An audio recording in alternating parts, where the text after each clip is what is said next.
Kabid Humas Polda Bali Kombes Polisi Heri Wiyanto mengakui 6 bangunan asrama Bayangkara Polda Bali kini dalam kondisi rusak parah, terutama pada bagian atap yang berbentuk tower. Bahkan sebelumnya sempat terjadi insiden reruntuhan atap menimpa kendaraan yang parkir di bawahnya. Asrama ditempati oleh 100 lebih kakak dan belum pernah direnovasi sejak pembangunannya.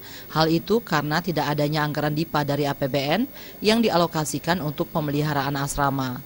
Sebelumnya pihaknya sempat mengumpulkan para penghuni asrama, namun karena memerlukan biaya besar, perbaikan tidak kunjung dilakukan. Dari mulai membangun sampai saat ini belum pernah renovasi. Ya, belum pernah renovasi sehingga ada beberapa tower ini yang memang atapnya sudah cukup parah. Ya, bahkan kemarin ada beberapa insiden ya karena jatuh gentingnya dan sebagainya menjatuhi kendaraan. Ya memang itu sedang kita upayakan ya, dari pimpinan juga sudah mengupayakan itu. Memang membutuhkan biaya yang cukup besar karena memang secara umum atap ya sudah mulai rusak karena kayu lapuk dan sebagainya.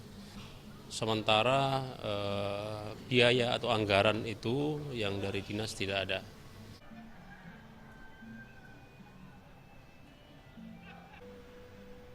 Raiswantara dan Winata, Bali TV.